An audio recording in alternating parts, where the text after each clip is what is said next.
بسم اللہ الرحمن الرحیم۔ کوفہ کا سیاسی کردار، اس سلسلے کی آج قسط نمبر 24 پیش کی جا رہی ہے۔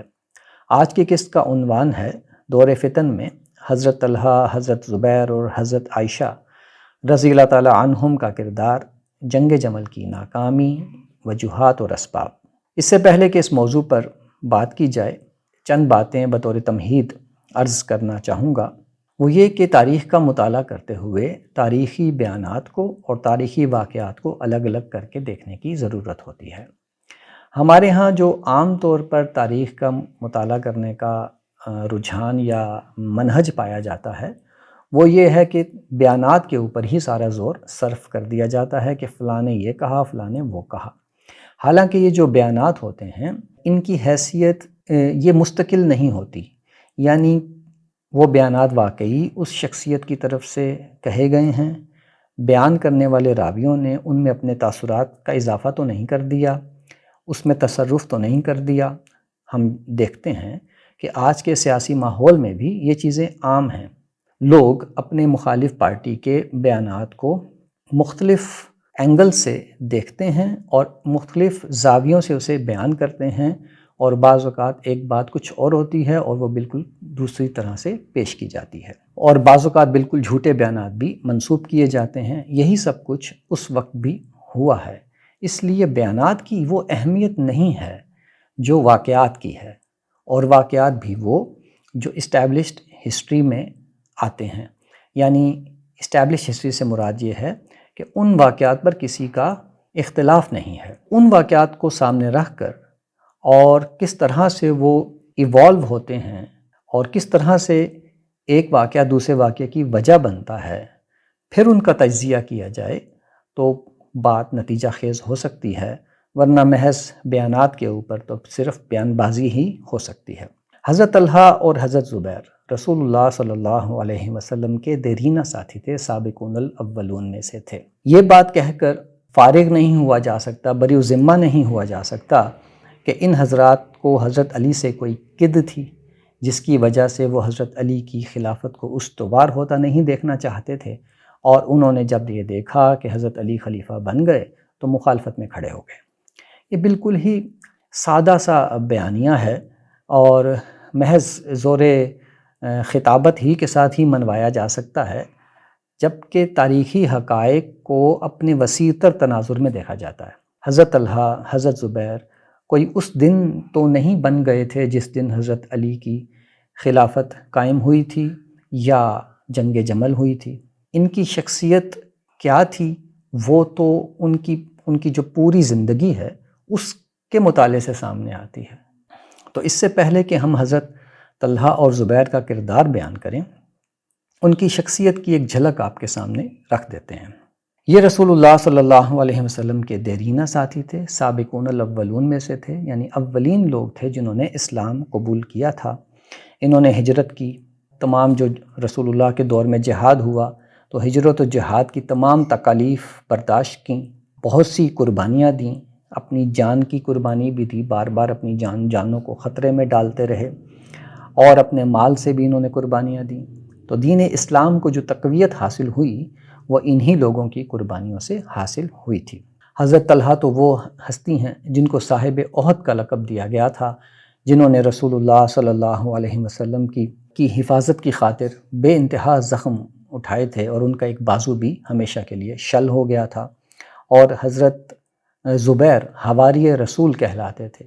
پھر خلافت ابو بکر میں اور حضرت عمر کی خلافت میں ان لوگوں کا کردار بھی ایک نمایاں اپنے قبیلے کے ایک نمایاں سردار کی حیثیت سے سامنے آتا ہے۔ مسلمانوں کو ہونے والی بہت سی فتوحات میں ان کا نمایاں کردار تھا، خاص طور پر حضرت زبیر کا کردار۔ تو یہ جو خلافت قائم ہوئی تھی یا مسلمانوں کی یہ جو حکومت قائم ہوئی تھی، یہ انہی لوگوں کی کوششوں اور قربانیوں کا ثمر تھی۔ یہ انہی لوگوں کا لگایا ہوا پودا تھا جو برابر ہوا تھا، اور اس میں انہی کا خون پسینہ شامل تھا۔ تو یہ خلافت کو یا مسلمانوں کے نظم اجتماعی کو ایک اپنی بنائی ہوئی چیز سمجھتے تھے، یہ باہر سے نہیں آئے ہوئے تھے۔ حضرت عمر نے جو مجلس شورا قائم کی تھی، اس میں یہی لوگ شامل تھے، کیونکہ اب یہی مسلمانوں کے کرتا دھرتا تھے، یہی مسلمانوں کے بڑے لیڈر تھے۔ یہاں پر بھی ہم یہ دیکھتے ہیں کہ ان لوگوں نے اپنے لیے خلافت کا کوئی دعویٰ نہیں کیا۔ مجلس شورا جب بنی تو جب یہ پوچھا گیا کہ آپ میں سے کون ولنگلی اپنی مرضی سے خلافت سے دستبردار ہوتا ہے، تو حضرت زبیر دستبردار ہو گئے۔ ایک روایت کے مطابق وہ حضرت عثمان کے حق میں انہوں نے اپنا ووٹ دیا، اور دوسری روایت کے مطابق حضرت علی کے حق میں انہوں نے اپنا ووٹ دیا۔ یہ بھی مد نظر رہے کہ حضرت زبیر وہ شخصیت ہیں کہ جو پہلے خلیفہ کے انتخاب کے وقت اس گروپ میں شامل تھے جو حضرت علی کو خلیفہ بنانا چاہتا تھا، یا یہ چاہتا تھا کہ بنو ہاشم میں سے کوئی خلیفہ بنے۔ تو حضرت زبیر اس گروپ میں شامل تھے اور حضرت علی کو خلیفہ بنانا چاہتے تھے۔ پھر حضرت عثمان کی شہادت کے بعد جو 3 گروہ آئے تھے، ایک بصری گروہ تھا، ایک کوفی گروہ تھا، اور ایک مصری گروہ تھا۔ جو مصر سے آیا ہوا گروہ تھا وہ حضرت علی کو خلیفہ بنانا چاہتا تھا، جبکہ بصری گروہ حضرت زبیر کو، اور جو کوفی گروہ تھا وہ حضرت طلحہ کو خلیفہ بنانا چاہتا تھا۔ مگر ان دونوں حضرات نے اس سے معذرت کر لی کہ وہ خلیفہ نہیں بنیں گے۔ ان لوگوں کو وہ گروہ خلیفہ کیوں بنانا چاہتا تھا؟ اس لیے کہ ان لوگوں کی وہاں پر جاگیریں تھیں اور بہت صدقہ اور خیرات کیا کرتے تھے، تو وہاں پر ان کے دوستوں، مداحوں اور قریبی لوگوں کی ایک حمایت موجود تھی۔ مصری گروہ حضرت علی کو خلیفہ کیوں بنانا چاہتا تھا؟ اس کی وجہ یہ تھی کہ مصر میں محمد بن ابو بکر نے حضرت علی کے لیے لابنگ کی تھی۔ محمد بن ابو بکر حضرت علی کا منہ بولا بیٹا تھا، یہ اصل میں حضرت ابو بکر کا بیٹا تھا، اور حضرت اسماء بنت امیس سے ان کے بطن سے یہ پیدا ہوا تھا، اور پھر اسماء بنت امیس سے حضرت علی نے شادی کر لی تھی، اور محمد بن ابو بکر حضرت علی کے گھر میں پلا بڑھا تھا۔ یہ مصر چلا گیا تھا اور وہاں پر اس نے لابنگ کی تھی حضرت علی کے لیے اور حضرت عثمان کے خلاف۔ تو اب جو مصری گروہ کی قیادت بھی یہی کر رہا تھا، یہی مصری گروہ کو لے کر آیا تھا، اس وجہ سے مصری گروہ حضرت علی کو خلیفہ بنانا چاہتا تھا۔ یہ بھی مد نظر رہے کہ حضرت عثمان کو شہید کرنے والے مصری گروہ کے لوگ تھے، اور ان کو حضرت عثمان کے گھر میں داخل کرنے والا دیوار پھلانگ کر وہ یہی محمد بن ابو بکر تھا۔ تو یہ ہے اس کا پس منظر، جس میں اب ہم یہ دیکھیں گے کہ حضرت طلحہ اور زبیر نے کیا کردار ادا کیا۔ جس وقت یہ ہنگامہ چل رہا تھا کہ کون خلیفہ بنے، تو حضرت طلحہ اور زبیر کی بھی یہی خواہش تھی کہ حضرت علی اس خلافت کے منصب کو لے لیں۔ بہرحال لیکن جب حضرت علی نے فائنلی اس کو ایکسیپٹ کر لیا کہ وہ خلافت کو اختیار کریں گے، تو ان کی بیعت جبراً شروع ہو گئی۔ یعنی اب یہ جو قاتلین عثمان تھے، اس میں بدو بھی تھے اور دوسرے لوگ بھی تھے، یہ جبراً لوگوں کو حضرت علی کی بیعت کرانے لگے، چونکہ یہ بدتمیز لوگ تھے، انسیولائزڈ لوگ تھے، اس لیے ان کے کام کرنے کا طریقہ ہی یہ تھا۔ تو وہ لوگوں کی گردنوں پر تلواریں رکھ کے کہتے کہ حضرت علی کی بیعت کرو۔ تو یہ جو طریقہ کار تھا ان کا، اس چیز نے معاملے کو بگاڑ دیا۔ حضرت طلحہ اور زبیر کی بھی گردنوں پر تلوار رکھی گئی اور کہا کہ بیعت کی جائے۔ انہوں نے بیعت کر لی۔ اس کے بعد حضرت طلحہ اور زبیر نے کوشش کی کہ حالات کو درست کرنے کے لیے حضرت علی کے ساتھ تعاون کیا جائے، اور انہوں نے حضرت علی سے کہا کہ آپ ہمیں بصرہ اور کوفہ میں گورنر بنا دیں، ہم آپ کے لیے معاملات کو درست کر دیں گے۔ یہ ساری تفصیلات تاریخ طبری سے لی گئی ہیں، اور ہم اس میں سے صرف واقعات آپ کو بتا رہے ہیں۔ حضرت طلحہ اور زبیر نے یہ کہا کہ کوفہ اور بصرہ کی گورنری ان کو دے دی جائے، اور وہ حالات کو حضرت علی کے لیے درست کر دیں گے، مگر حضرت علی نے اس سے انکار کر دیا اور انہیں کہا کہ آپ خاموش رہیں، خاموشی سے بیٹھیں اور مجھے معاملات کو دیکھنے دیں۔ یہ لوگ 4 مہینے تک انتظار کرتے رہے کہ حضرت علی کوئی اقدامات کریں گے، مگر حضرت علی نے جو اقدامات کیے وہ ان کے لیے بڑے پریشان کن ثابت ہوئے۔ وہ یہ کہ حضرت علی نے حکومت سنبھالتے ہی تمام گورنروں کو معزول کر دیا، یعنی حکومت کا جو ڈھانچہ تھا اسی کو بالکل تبدیل کر دیا، اور تمام قریش کو اس میں سے حکومت میں سے بے دخل کر دیا۔ اب جتنے بھی عہدے خالی ہوئے ان کے اوپر نئے نوجوانوں کو تعینات کر دیا جن کو حکومت چلانے یا گورنری چلانے کا یا انتظامی معاملات چلانے کا کوئی سابقہ تجربہ نہیں تھا۔ اس میں حضرت علی نے اپنے جو خاندان کے لوگ تھے، خاص طور پر بنو عباس کے تمام نوجوانوں کو عہدے دے دیے۔ اپنا ایک ان کا بھانجا تھا ام ہانی کا بیٹا جعدہ، اس کو بھی عہدہ دے دیا۔ اس کے علاوہ انہوں نے انصاریوں میں سے اپنے جو قریبی دوست تھے جیسے سہل بن حنیف اور عثمان بن حنیف، ان کو بھی عہدے دے دیے۔ عثمان بن حنیف کو آپ نے بصرہ کا گورنر بنا دیا اور سہل بن حنیف کو آپ شام کا گورنر بنانا چاہتے تھے، مگر شامی لوگوں نے سہل بن حنیف کو قبول نہیں کیا تھا۔ سہل بن حنیف کے ساتھ حضرت علی کا مواخات کا تعلق تھا۔ مدینہ کے اندر جو مواخات قائم کی تھی، بھائی بھائی بنایا گیا تھا، اس میں حضرت علی کا رشتہ سہل بن حنیف کے ساتھ بھائی بھائی بنانے کا ہوا تھا۔ وہ ایک اور مواخات مکے میں ہوئی تھی جس میں رسول اللہ صلی اللہ علیہ وسلم نے حضرت علی کو اپنا بھائی قرار دیا تھا، لیکن دوسری مواخات جو مدینہ میں ہوئی تھی اس میں حضرت علی کا جو بھائی بنایا گیا تھا وہ سہل بن حنیف تھا۔ اسی کو پھر آپ نے عہدے دیے۔ عثمان بن حنیف اسی کا بھائی تھا، اس کو بھی آپ نے عہدہ دیا۔ لیکن جو سینئر تجربہ کار لوگ تھے جیسے مغیرہ بن شعبہ، عمرو بن العاص، اسامہ بن زید، محمد بن مسلمہ، سعد بن ابی وقاص، ان میں سے کسی کو بھی آپ نے شامل کار ہونے کی دعوت نہیں دی۔ اس کے بعد اگلا کام یہ ہوا کہ حضرت معاویہ نے یہ پیشکش کی کہ آپ یا تو قاتلین عثمان کو سزا دیں جو آپ کے ارد گرد ہی موجود ہیں، اگر ان کو خود سزا نہیں دے سکتے تو پھر ان کو نمٹ لینے کی اجازت دیں، اس کے بدلے میں حضرت معاویہ حضرت علی کی بیعت بھی کر لیں گے۔ اب یہ ایک موقع پیدا ہو گیا کہ قاتلین عثمان کو سزا دی جائے۔ سب لوگوں کو خوشی ہوئی کہ یہ حضرت معاویہ نے یہ پیشکش کی ہے اور اس طرح سے ایک نظم اجتماعی دوبارہ قائم ہو جائے گا، مگر یہ دیکھ کر حیرت ہوئی کہ حضرت علی نے حضرت معاویہ کی یہ پیشکش ٹھکرا دی اور مطالبہ کیا کہ وہ اپنے عہدے سے معزول ہو جائیں اور حضرت علی کی غیر مشروط بیعت کر لیں۔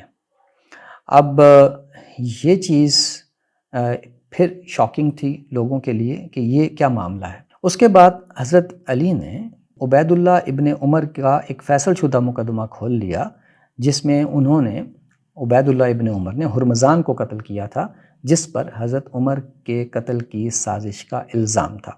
یہ مقدمہ فیصل ہو گیا تھا۔ ہرمزان کے بیٹے نے عبید اللہ بن عمر کو معاف کر دیا تھا، اس کی دیت بھی ادا کر دی گئی تھی۔ یہ سارا فیصلہ حضرت عثمان کے دور میں ہو گیا تھا۔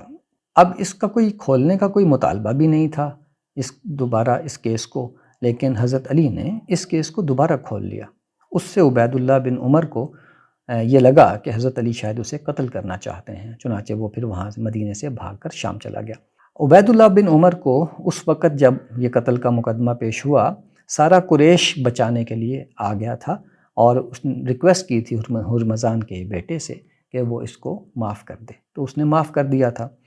اب جب عبید اللہ بن عمر کا کیس کھلا تو پھر سارا قریش دوبارہ شوق میں آ گیا کہ یہ کیا معاملہ ہے، حضرت علی نے غیر ضروری طور پر اس کو کیوں کھول لیا۔ یہ وہ حالات تھے جس کی وجہ سے یہ لوگ یعنی ان کی بیعت جبراً ہونے لگی۔ قاتلین عثمان حضرت علی کے ارد گرد اکٹھے تھے اور عملاً معاملات ان کے ہاتھ میں تھے۔ تمام قریش کو حکومت سے بے دخل کر دیا گیا تھا۔ حضرت علی کے صرف قریبی لوگ حکومت کے اندر شامل تھے، اور تیسری بات یہ کہ عبید اللہ بن عمر کے کیس کو کھول لیا گیا اور قاتلین عثمان کو سزا دینے کے معاملے کو التوا کا شکار کر دیا گیا۔ یہ تھے وہ حالات کہ جس میں ان لوگوں کو لگا کہ حضرت علی وہ نہیں کر رہے جو انہیں کرنا چاہیے، چنانچہ انہوں نے اپنے طور پر حالات کو درست کرنے کا فیصلہ کیا۔ 4 مہینوں کے بعد انہوں نے یہ اقدام اٹھایا اور یہ مکہ چلے گئے۔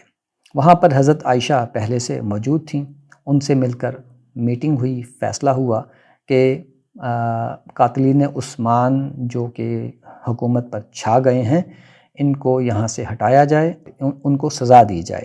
ان لوگوں کا یہ خیال تھا کہ بصرہ پر حملہ کیا جائے۔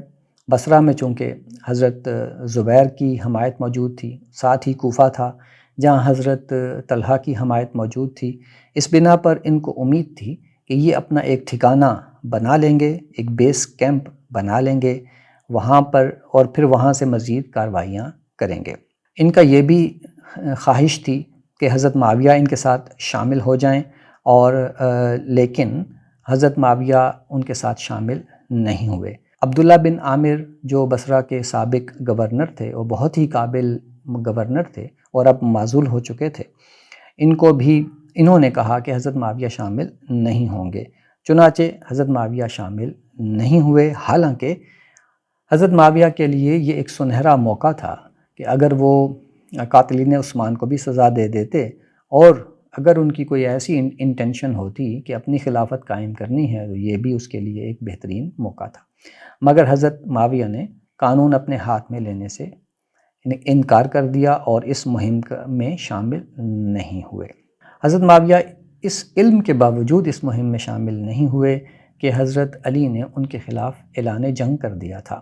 مدینہ ہی میں جب حضرت معاویہ کی طرف سے یہ پیشکش آ گئی تھی کہ وہ قاتلین عثمان کو سزا دینے کی اجازت مانگ رہے تھے حضرت علی سے، تو اس وقت حضرت علی نے اعلان کر دیا تھا کہ اگر معاویہ غیر مشروط بیعت نہیں کرتے تو وہ ان کے خلاف جنگ کرنے آ رہے ہیں۔ تو حضرت معاویہ نے اپنے اس علم کے باوجود بھی اس مہم کا حصہ نہیں بنے کہ حضرت علی اگر اس طلحہ اور زبیر کے لشکر کے ساتھ جنگ کرتے ہیں اور فتح پا لیتے ہیں تو ان کی طاقت میں اضافہ بھی ہو جائے گا، اور اس کے بعد وہ حضرت معاویہ کے اوپر جنگ ضرور مسلط کریں گے۔ لیکن حضرت معاویہ اس کے باوجود بھی یہ جنگ کرنے نہیں آئے۔ تو یہ تھا اس ساری صورتحال کا پس منظر، جس میں حضرت طلحہ اور زبیر نے حالات کو درست کرنے کے لیے اپنے طور پر اقدام کرنے کا فیصلہ کیا۔ اس کی مزید تفصیلات اگلی قسط میں پیش کی جائیں گی۔ شکریہ۔